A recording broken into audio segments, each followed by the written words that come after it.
Welcome viewers to another episode in our series, Centrally Speaking. We have a very special guest, one who needs very little introduction. But Cheetah, Yeah, you can't just say the people that and leave it there, say that. right there so. No, man. I have to talk about things some more, man. Who is this secret guest? Oh, give me a little chance to build up the momentum. All right. Go on talk.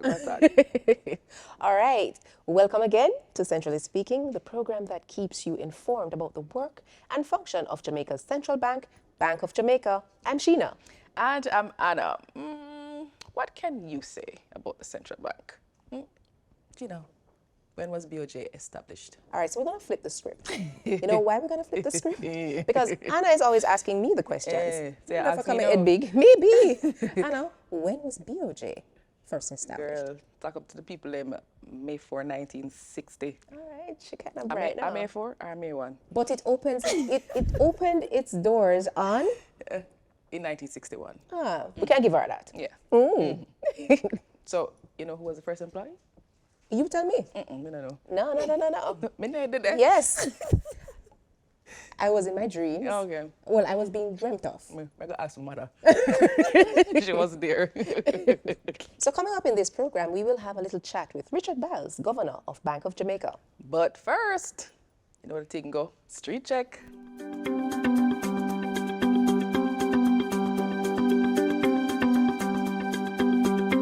How you liking the new banknotes? I love the color them look interesting. I love the color them for real. I don't have any problem with it, totally, because the government bring it in, so why would I have a problem with it? Because it's the government bring it in, so definitely we have to use it. I think that they are durable and they will sustain a longevity. But I think that it's it has a fakeness to it. Like it's because it have this excessive amount of plastic attached to it. I believe that the paper essence of it is no longer present. It has a more plastic feeling. But that is due to because I think that they want it to be more durable. And if, for example, if it should get wet, you won't have issues with that. So I can see where that ties into play. Eventually, they must stick on them one another and make mistake with them. $100, $3,000. So it is rubbish. It's rather the original one. I love them. Because you can't hold for them like billfold. And them, puff up. I love them. I don't like them, God no. Because I mix them up. The 100 and the $1,000 them look alike. The 5,000 and the $50 them have a slightly resemblance, So each time you get them, you have to make sure you look on the zero them. I feel like they're too sticky. So if it's wet, it like a 5,000 or something like that will stick to like a 1,000. So I think they should be made more with less stickiness. Well, I like the new money, because the new money make me feel like I'm rich. Make me feel like I'm foreign. Whenever they are foreign. So I love it. I like have them. Them just make me feel rich. I think they're really nice, but you have to be careful because they're like sometimes they stick together. They're really nice, and the color, I like how they incorporate a lot of figures, in Jamaica, because the ones before, most of them would have been on money that are out of use now, like the pennies and the cents, but they incorporate all of them, put in like 2 and 1. So I think it's really nice. And I just want to add to that the notes are absolutely They're beautiful. gorgeous. Proper something, girl. And I am sure that our guest, who is Governor Richard Byles, will agree to that. Governor Byles? Absolutely. Welcome to the program again. Yeah, thank you for having me. Okay. Governor, you're most proud of your new banknotes. Oh, they're very good. They're really nice. I'm going to see your signature, so. You never see it before? Let me see it on that one, Okay. I've been getting a lot of compliments on it. So, Governor, now that the pandemic is behind us, what is the outlook for the economy, and what are some of those things that will impact that outlook? Yeah, I think the outlook is pretty good. GDP growth is back to where it was before, about 2%. We've caught up with what we lost over the pandemic period.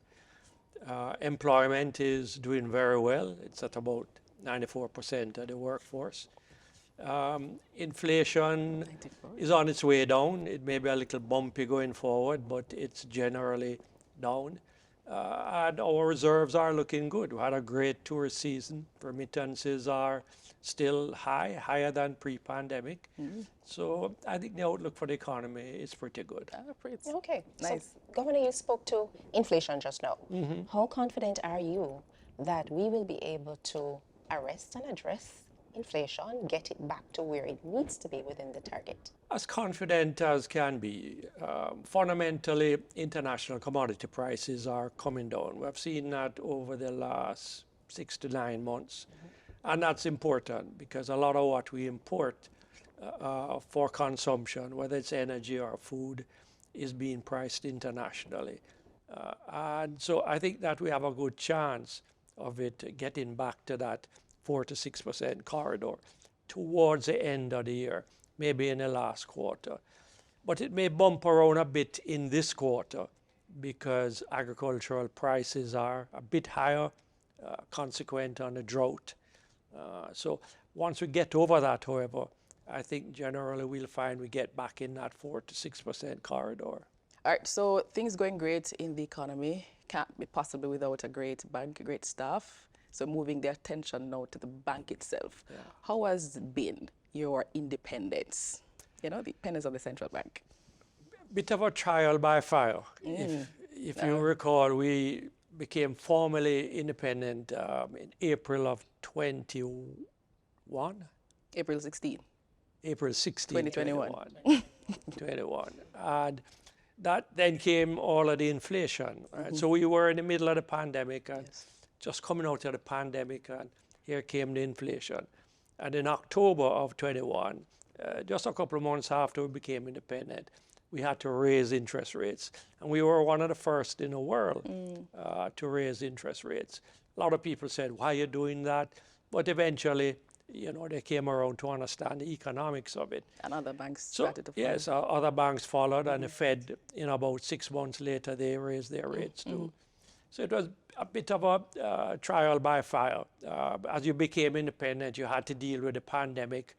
The bank and their customers had difficult cash flow problems.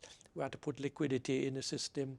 Then came inflation, and we had to take liquidity out, raise interest rates, and we had to start to fight to make sure that the foreign exchange rate stayed pretty stable. So it was really, here is independence, now go and fight the wars. And I would say, though, that we've learned a lot from it. And the rich experience, I think, stands us in good stead for the future. At the top of the interview, we're going to go back to the conversation we had there. We spoke about the new banknotes and how beautiful they are. And we also spoke about the fact that, well, the $2,000 note is brand new. It's never been in circulation before. Tell us, how has the uptake been? And in particular, how has it been for the $2,000 banknote? So generally, the response to the new notes has been very positive. People like them. They're different. They look modern. They look sleek. So everybody likes them, and I think they see the $2,000 note as we want them to, which is standing between $5,000 and $1,000. So you don't have to use as many $1,000 notes as you used to before. You can use 2 to make 4,000 instead of 4, or the 1,000. The 5,000 note was always a little big. Yes.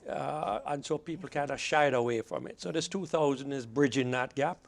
And I think it will be very successful. It's a handsome note. In fact, it's my favorite note. Oh. Well, that's good to know. All right. So we've heard all about the handsomeness and the beauty of the new banknotes, which we're quite excited about. And now it's time to take a little break. We'll continue to get an update on the work of the central bank from Governor Richard Byles when we return.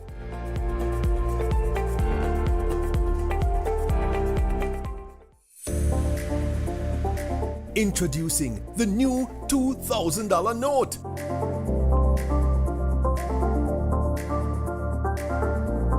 The new $2,000 note was created to help bridge the gap between the $1,000 and $5,000 notes. With the introduction of the $2,000 note, alongside the $1,000 and $5,000 notes, fewer notes will be required to settle transactions. For example, Instead of using 4 $1,000 notes to settle a transaction of $4,000, an individual could use just 2 notes, a combination of 2 of the new $2,000 notes. This substitution effect will lead to less reliance on the heavily demanded $1,000 bill, as well as generate cost savings for the bank over time.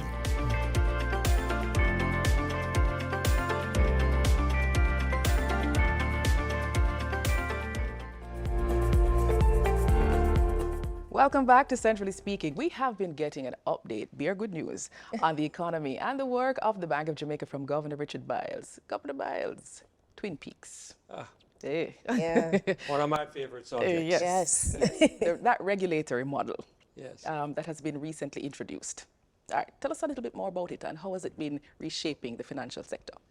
Well, we haven't actually introduced it yet, but let me tell you what our intention is. The way in which the financial sector is now organized is all of the commercial banks, or what we call DTIs, belong to the central bank. We supervise it. Right. Mm-hmm. All the other financial institutions like security dealers, insurance companies, pension funds, they get regulated by the FSC.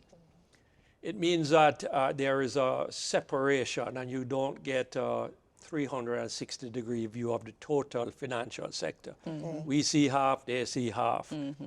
We collaborate, but that's not the same as you seeing everything yourself. Mm-hmm. So what Twin Peaks does is make a separation in a different way.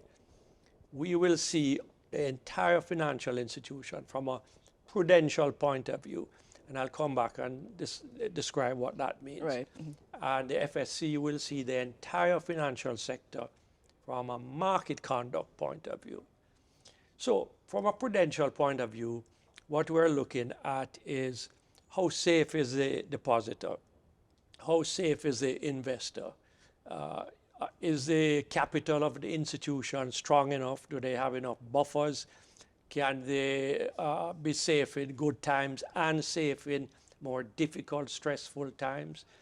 Do they have liquidity? Right. That is the kind of prudential stuff that we're going to look at, and we look at it through the entire financial sector. Mm-hmm. So we will now be supervising insurance companies, pension funds, security dealers, and commercial banks from a prudential point of view. Okay.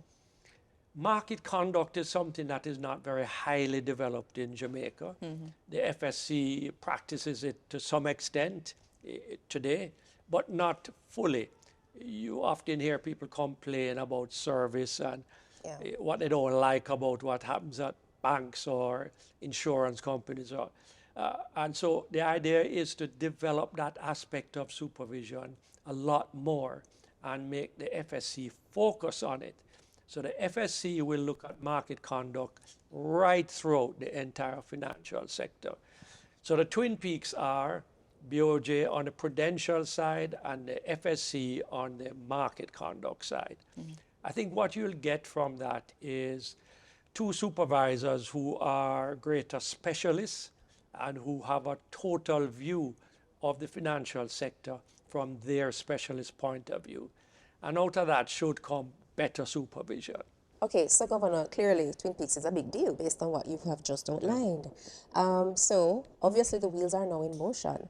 Tell us, what timelines are you looking at for full implementation of this Twin Peak regulatory model? Right. It's a pretty fundamental change. And it's going to take us, say from today, about another 2 years to actually implement. And one of the important aspects that takes a long time is the legislation. Because remember, there are a number of pieces of legislation that currently affect the bank and the FSC that needs to be adjusted. Some of it rewritten and some brand new stuff written, especially on market conduct. So the lawyers are busy at work, but as busy as they are, it takes a while to get it written, get it passed by all of the various committees, including cabinet, before it goes to Parliament, debated in Parliament before it becomes law. Okay. So that's quite a long time. But in addition to that, we're hoping that we'll take this time to create some efficiencies between the Financial Securities Commission and ourselves, meaning look for software and technology that we both can use together, and just make sure that the organizational structure, both on our side and on their side, is as optimal as possible. So there's a lot of work to do in that respect, and it's going to take us a while. Yes. We have a timetable, and we have 6 working groups that meet every week and that plug away at making sure that we stay on time with all of those deliverables. Thank you. Governor, I am listening, and what I hear you saying is that over the past 3 years, the bank has been very busy. Yeah. All right, so we started with a tumultuous COVID period, and we have transitioned out of that. You launched Jamdex CBDC, among the first in the world, among the first central banks in the world to have CBDC. Then you introduced new banknotes, and then we're going into a period of the Twin Peaks form of regulation. Quite a lot has been happening over the past 3 years. A lot of innovation, a lot of BOJ being at the forefront. You know, I think about the staff, and you must have a great team to have engineered a lot of this in such a short time. What has been the response? And tell us how you feel. Well, in respect of Twin Peaks in particular, I think the staff's reaction is generally positive. Okay. Because what we're going to get is a bigger landscape to work with. We roughly supervise half of the financial sector and FSC the other half. So when it's all put together, we'll have the whole thing to prudentially supervise. And I think that's exciting for the professionals in the sector. Right.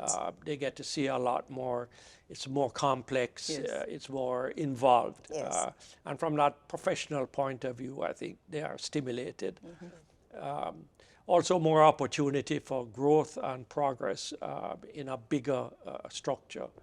Similarly, I think for the FSC, they get a brand new canvas on which to write market conduct. What does that mean? How should they be structured? They are going to be, because they are Twin Peaks, they're going to be similar to us in the sense of being independent and self-funded. And so they have to raise their professional level also. And I think that the staff there who are committed to working with the FSC are looking forward to that day. Everything there will be better. They'll have more scope, more possibilities professionally, more authority, and particularly authority on burning issues that the public is very sensitive to. And you know them, you hear the cry in the media a lot, especially in the talk shows, service here, service there, fees, whatever, you know. So they have an important role, FSC, and I think anyone who works here looking forward in the next 2 years is going to see a better place to work with more opportunity and greater professional possibilities. Okay. Great. Yes. Governor, we have so many more questions for you. Have a lot more to unpack about the work and the function of the central bank and the progress the bank is making, you know, in reshaping the Jamaica's financial sector. But unfortunately, time is against us. But we invite you to join us next week when we'll continue the conversation with Governor Richard Byles on the work and function of Bank of Jamaica.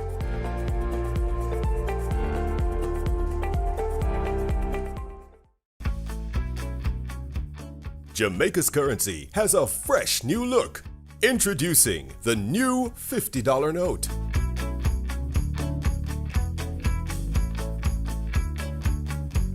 The new $100 note. The new $500 note. The new $1,000 note. The new $2,000 note. The new $5,000 note. Jamaica's new banknotes, modern, more secure, and made to last.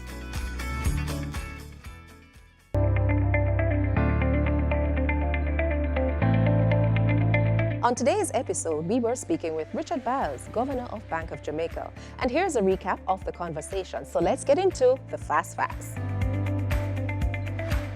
Number 1.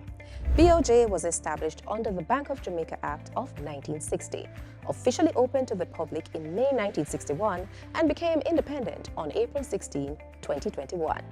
Number 2. To curb inflation, Bank of Jamaica had to increase interest rates while stabilizing the foreign exchange rates. Number 3. Bank of Jamaica is one of the first central banks in this hemisphere to have launched CBDC Jamdex. Number 4. The Twin Peaks regulatory model will see BOJ providing prudential oversight, focusing on the entire financial sector, while FSC, as an independent body, will focus on market conduct. And number 5, the implementation of the Twin Peaks regulatory model is hoped to materialize within the next 2 years. And that's it for our Fast Facts. So that's our program for this week. Join us next week when we continue our conversation with Governor Richard Byles. Right, but if you want to see the highlights of this episode, follow us on Twitter and Facebook at Central Bank JA and at Central Bank Jamaica on Instagram. You can also visit the website, boj.org.jm.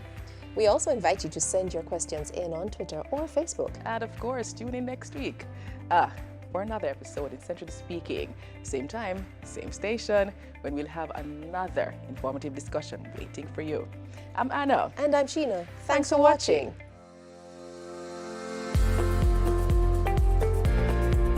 Centrally Speaking is a production of Bank of Jamaica.